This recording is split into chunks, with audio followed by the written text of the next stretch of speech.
Hey what's up guys, this is me Lovejeet Arora. स्वागत है आप सभी का आज की इस क्लास के अंदर। तो हम लोग करने वाले हैं जी बाइनरी फाइल के अंदर किस तरीके से हम अपने डेटा को अपडेट कर सकते हैं उसको देखेंगे। अब मैं बता दूं, मैंने वन शॉट में ऑल इन वाला जो वीडियो बनाया था उसके अंदर भी मैंने सारे के सारे जो ऑपरेशंस थे उनको एक साथ प्रैक्टिकली बता दिया था।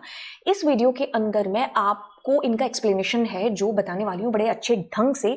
देखिए क्या चीज़ है, हम डेटा को अपडेट करेंगे लेकिन उससे पहले हमें ये चीज जाननी है कि हम अपडेट किस बेसिस पर करें। हमारा डेटा जो हमारी डिक्शनरी फाइल के अंदर है वो किस फॉर्म में गया हुआ है।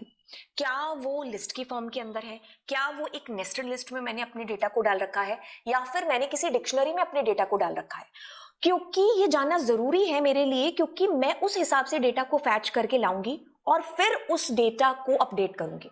तो मतलब एक तरीके से हम सारी चीजों को साइड में रख करके अगर सोचें तो यहां पर हमें लिस्ट में से डेटा सर्च करना आना चाहिए, हमें नेस्टेड लिस्ट से डेटा सर्च करना आना चाहिए, हमें डिक्शनरी से डेटा को सर्च करना आना चाहिए।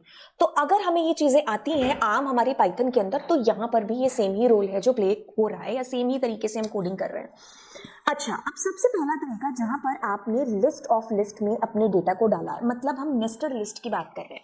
तो आपका जो डेटा है ना आपकी बाइनरी के अंदर, that is in this form, मतलब हमारा ये लिस्ट के अंदर एक लिस्ट में आपका नेम, रोल नंबर, मार्क्स है जो गया हुआ है।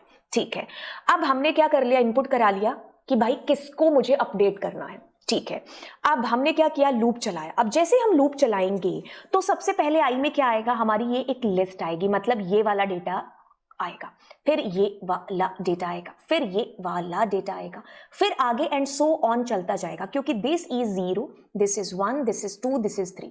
अब उसके अंदर भी दिस इज योर लिस्ट, तो दिस इज 0, दिस इज 1, 2, ऐसे करके हमें पता होना चाहिए इंडेक्सिंग का मेथड भी। ठीक है, अब जैसे ही हमारे पास पहली रो आती है जिसमें रोल नंबर, नेम और मार्क्स हैं, अब उसका भी 0, यानी कि मैंने यहां पर कहा है कि रोल नंबर इनपुट करो जिसको आपको अपडेट करना है, तो वो रोल नंबर इसके अंदर आ गया। अब आपका मैच हुआ तो आपने तीनों चारों जो भी चेंजेस थे वो आपने कर लिए, और फिर आप उसको क्या कर रहे हो, नीचे दोबारा से डंप कर रहे हो अपनी फाइल के अंदर। पहले तो आपने लिस्ट को अपडेट कर लिया, फिर आपने उसको डंप कर दिया फाइल के अंदर, ओपन करके WB मोड के अंदर। ठीक है, क्योंकि WB मोड के अंदर ओपन करना जरूरी था, क्योंकि सारा डेटा पुराने वाला पहले डिलीट करना है, उसके बाद में आप नया डेटा, मतलब अपडेशन के बाद में ये जो लिस्ट आई है उसको आपने डाल दिया, अपडेट कर दिया। ठीक है, वो जो अपडेटेड लिस्ट है उसको आपने डंप कर दिया। अच्छा, एक चीज है इसके लिए मैं बताती हूँ क्या किया है हमने इसके अंदर।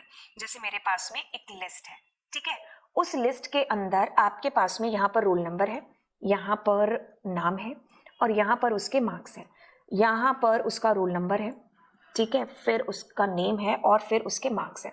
अब मैं क्या कर रही हूँ, मान लो मुझे राजा की जगह सोनम लिखना है, तो मैं क्या करूंगी, 4IN, मैंने कहा लिस्ट।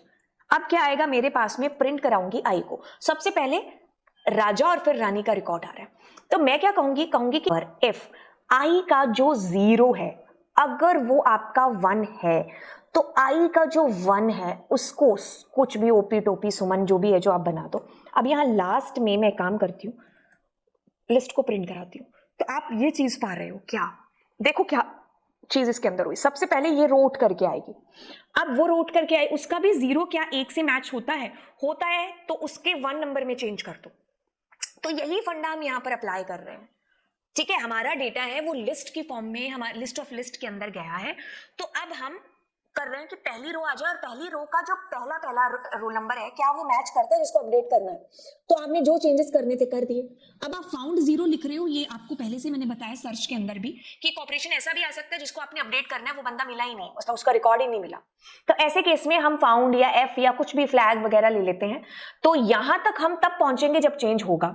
एक केस ऐसा आएगा जब हम यहां तक नहीं पहुंचेंगे, तो उस केस में फाउंड 1 ही रहेगा, क्योंकि वो डेटा मिला ही नहीं आपको। तो ऐसे केस में हम ये भी प्रिंट कराएंगे ना कि भाई वो बंदे का रोल नंबर अवेलेबल नहीं है, या नॉट फाउंड, या समथिंग एल्स, है ना। जैसे ही सारे अपडेशन हो जाएंगे, एक साथ फाइल को ओपन करके उसमें डेटा को अपडेट कर दिया जाएगा।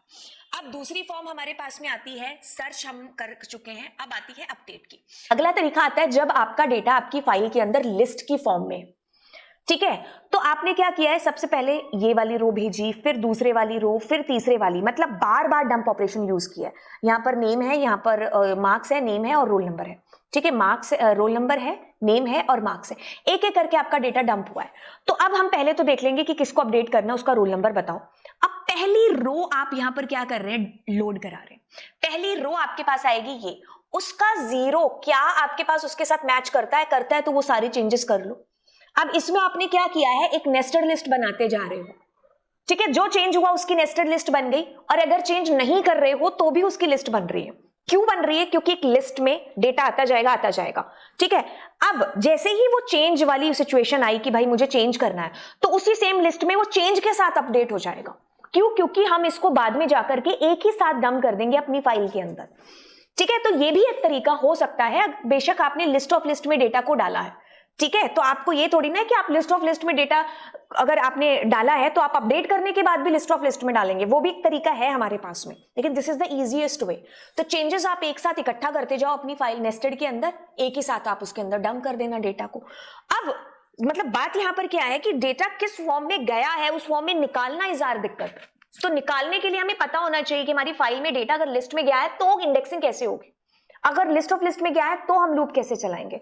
अब अगला तरीका आता है जब हमारे पास डेटा डिक्शनरी की फॉर्म में जा चुका है, तो डिक्शनरी में हमें कैसे सर्चिंग है जो करनी है, उससे भी पहले हम यहाँ पर एक बार डिक्शनरी की सर्चिंग देख लेते हैं। जैसे मेरे पास यहाँ पर मान लीजिए डिक्शनरी है, ठीक है।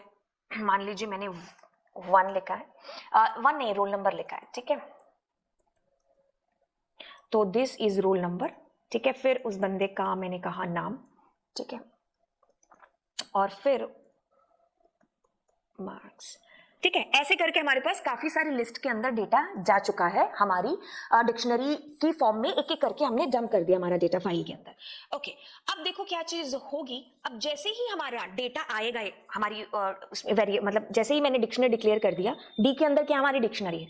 अब मैं क्या कर रही हूँ, मैं कह रही हूँ कि जो डी है ना, अगर उसका जो रोल नंबर है, ठीक है, वो क्या है आप क्योंकि इसमें भी स्पेलिंग का ध्यान रखना पड़ेगा, ठीक है। अगर वो रोल नंबर मैच करता है तो आप क्या करो, डिक्शनरी का जो नेम है ना उसको आप चेंज कर दो, ठीक है। तो अगर आप ये करोगे तो बस आपके पास आपका डेटा हो जाएगा चेंज। अब मैं डिक्शनरी को प्रिंट कराती हूँ, क्योंकि डिक्शनरी की कीज है ना हमेशा वो यूनिक रहती है, ठीक है। अब मैंने क्या कहा, अगर उसका रोल नंबर मैच करता है तो ओपी कर दो। मैं यही फंडा यहां पर अप्लाई करूंगी ऊपर। अब जैसे हम इसके ऊपर आएंगे, अब यहां पर सबसे पहले फाइल में से डेटा हमने आरबी मोड जो है ओपन, मतलब आरबी मोड में फाइल को ओपन किया है। अब एक टेम्परेरी फाइल ले लेंगे, करने के हजारों तरीके में एक तरीका आपको बता रही हूँ कि आप डिक्शनरी में जब अपडेशन कर रहे होंगे तो कैसे कर रहे होंगे, ठीक है। तो अब क्या है, आपने जैसे ही डेटा को लोड कराया तो मानो कि आपके पास में ये पहली रो आ गई, तो मतलब जो मैंने डेटा वहां पर लगा रखा है ना DATA, वो ये है, ऐसा मानो आप, ठीक है। तो पहली रो आपके पास आ गई। अब उसका रोल नंबर क्या ये मैच करता है, क्या ये रोल नंबर उसके साथ मैच करता है जिसको आपने अपडेट कराना है। तो अगर मैच करता है तो उसका नाम, उसका मार्क्स या जो भी अपडेशन रिक्वायर है, यू डू दोस चेंजेस। और जैसे ही वो चेंजेस हो जाएं, आप टेम्परेरी फाइल में डेटा को डंप कर दो। मतलब मैं इस मेथड में क्या कर रही हूं, एक फाइल में ये सारी डिक्शनरी है, मैंने ये डिक्शनरी निकाली और फिर मैंने क्या किया, उसको इस फाइल में डाल दिया अपडेट करने के बाद। फिर मान लो मेरे को इसको नहीं करना अपडेट, तो ये एज इट इज चली जाएगी। तो जिसको आपने अपडेट करना है या जिसको नहीं भी करना है, सारा डेटा आप इस टेम्परेरी फाइल के अंदर बार बार डालते जा रहे हो। तो ये भी एक तरीका आपका हो सकता है जब आप डिक्शनरी का इस्तेमाल, ये सेम तरीका आप लिस्ट के साथ, मतलब जब हम लिस्ट की फॉर्म में डेटा को डाल रहे होते हैं तब भी हम ये फंडा है जो अप्लाई कर सकते हैं, बिकॉज इट्स प्रोग्रामिंग। आप बाउंड नहीं कर सकते प्रोग्रामिंग को एक कि भाई ऐसा ही लास्ट तरीका है, ऐसा ही होगा, या मैंने जो आपको अभी बता दिया, नहीं, आपके मन में आ रहा है कि मैं इसको किसी और तरीके से भी कर सकता हूं, तो ये हो सकता है। तो चलिए फिर आपको सारे तरीके मैंने बता दिए कि कैसे हम सर्च कर सकते हैं। तो मिलेंगे आपको अगली क्लास के अंदर। Thank you so much. And yes, खत्म होती हुई बात यह है कि आपका डिक्शनरी, ट्यूपल, लिस्ट, ये सब बेसिक क्लियर हुआ होना चाहिए। पाइथन बेसिक है, वो बहुत इंपॉर्टेंट रोल है जो प्ले कर रहा है आपके पूरे सिलेबस के अंदर। तो यस, आप उनको भी है जो वॉच आउट करिए लेक्चर्स को, अगर आपका बेसिक्स क्लियर नहीं है तो चलिए फिर चलते हैं और मिलते हैं आपसे अगली क्लास में। Bye bye.